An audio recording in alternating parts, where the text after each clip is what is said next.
Mon moment de vérité, oser prendre la parole.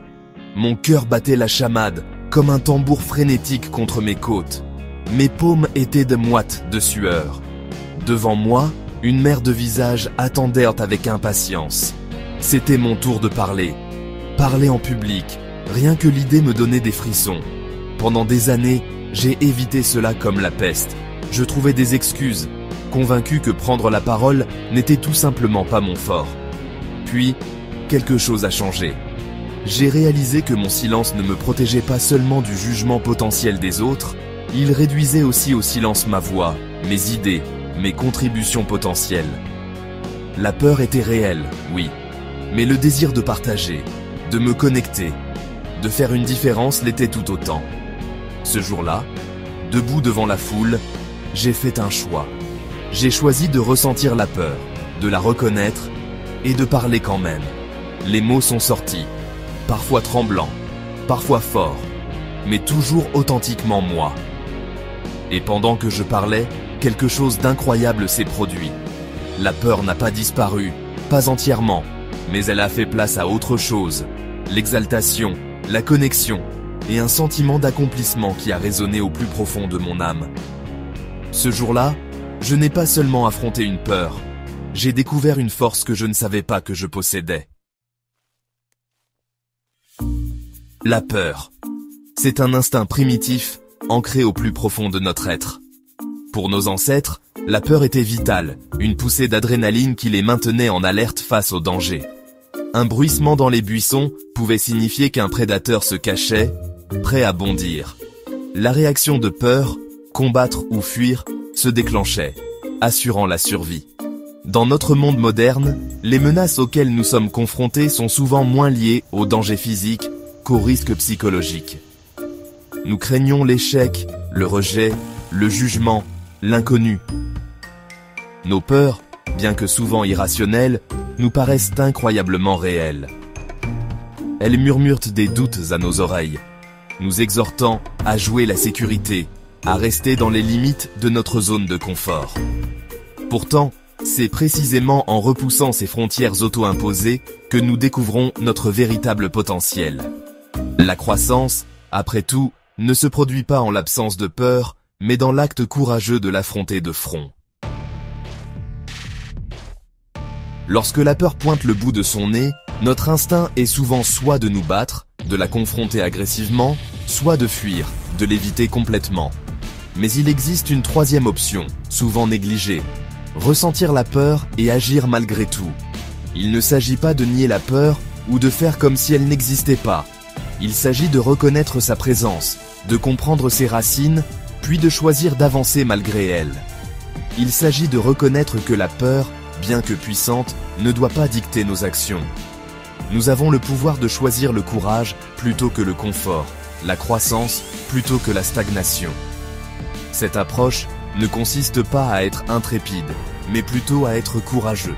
Il s'agit de reconnaître que la vraie bravoure n'est pas l'absence de peur, mais la volonté d'agir même lorsque nous avons peur. Je me souviens de ma première incursion dans le monde de la prise de parole en public. J'étais terrifié, ma voix tremblait, mes mains aussi, et je sentais mon visage rougir d'un rouge vif et trahissant. Mais j'ai continué, animé par la conviction profonde que ce que j'avais à dire était important. Le public n'a pas ri, il n'est pas parti, et certains ont même semblé sincèrement touchés par mes paroles. Cette expérience, aussi éprouvante qu'elles aient été, m'a appris une précieuse leçon. La vulnérabilité n'est pas une faiblesse, c'est une force. C'est dans ces moments où nous nous permettons d'être vraiment vus, avec nos imperfections, que nous nous connectons véritablement aux autres. Eleanor Roosevelt, un héritage forgé dans la peur. Considérez la vie d'Eleanor Roosevelt. Rongée par la timidité et l'insécurité dans sa jeunesse, elle aurait facilement pu se replier sur une vie d'anonymat tranquille. Au lieu de cela, elle a choisi d'affronter ses peurs de front, se transformant en une ardente défenseur des droits de l'homme et de la justice sociale. Elle a osé s'exprimer pour ce en quoi elle croyait, même lorsque sa voix tremblait, et ce faisant, elle a inspiré des millions de personnes et a façonné le cours de l'histoire. L'histoire d'Eleanor Roosevelt nous rappelle que nos plus grandes peurs masquent souvent notre plus grand potentiel. De la peur à la liberté, libérez votre potentiel. Chaque fois que nous affrontons une peur, nous ébréchons les murs qui nous confinent, créant un espace pour la croissance, l'expansion et les possibilités. Nous commençons à voir que nous sommes capables de bien plus que nous ne l'avions jamais imaginé. Les choses qui semblaient autrefois impossibles, les rêves que nous gardions cachés au fond de notre cœur, nous paraissent de soudain à notre portée. Ce voyage ne consiste pas à devenir intrépide du jour au lendemain. Il s'agit de développer une nouvelle relation avec la peur. Une relation où nous reconnaissons sa présence, mais refusons de la laisser nous contrôler.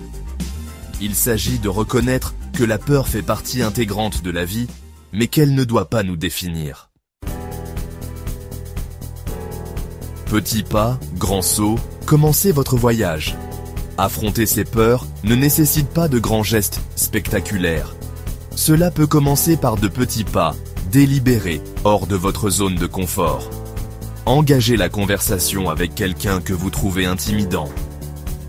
Inscrivez-vous à ce cours qui vous intéresse, mais pour lequel vous vous sentez trop inexpérimenté. Levez la main lors de cette réunion et partagez votre idée, même si votre voix tremble un peu. Chaque acte de courage, aussi petit soit-il, construit une base de résilience et de confiance en soi.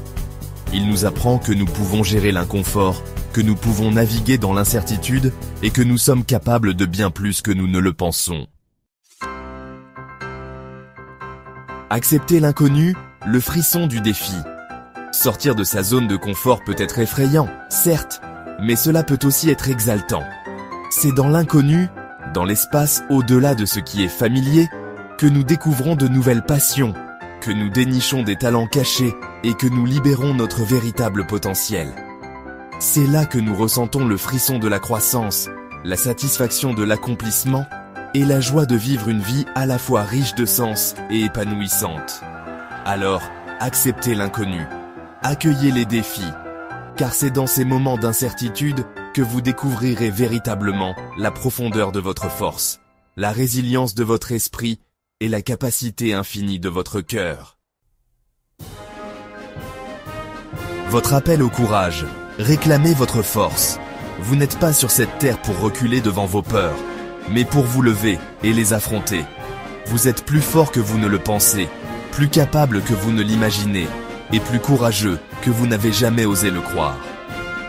Le monde attend que vous partagiez vos dons uniques, votre voix, votre histoire. Alors, respirez profondément, ressentez la peur et agissez malgré tout. La vie que vous êtes destiné à vivre vous attend de l'autre côté de votre courage.